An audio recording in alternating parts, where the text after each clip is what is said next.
On this slide, I wasn't really sure what to call it, like recent events, your turn, choose your own adventure. So I just put up that little book cover, which has nothing to do with the slide whatsoever, but I thought it was appropriate. As you can see, this is a New York City case. If you've ever taken the 7 train here in New York, you have seen the 5 Pointz building. It does not exist now, but you had seen it, absolutely.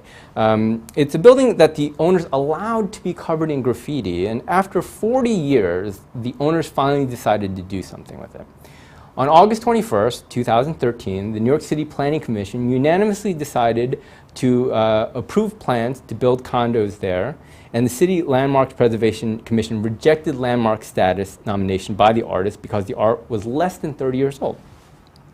On November 19th, the entire exterior building was painted white overnight. Okay, so choose your own adventure. If you go back and look at all those options in VARA, would this have been covered under VARA?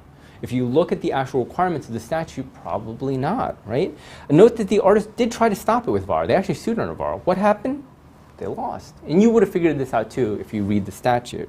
5 Pointz was visual art, but not a work of visual arts within the definition of VARA. Note that the district court in their decision said, look, the artwork still exists in photographs. And we'll talk about that in a moment. How it exists because of new technology that did not exist back in the day.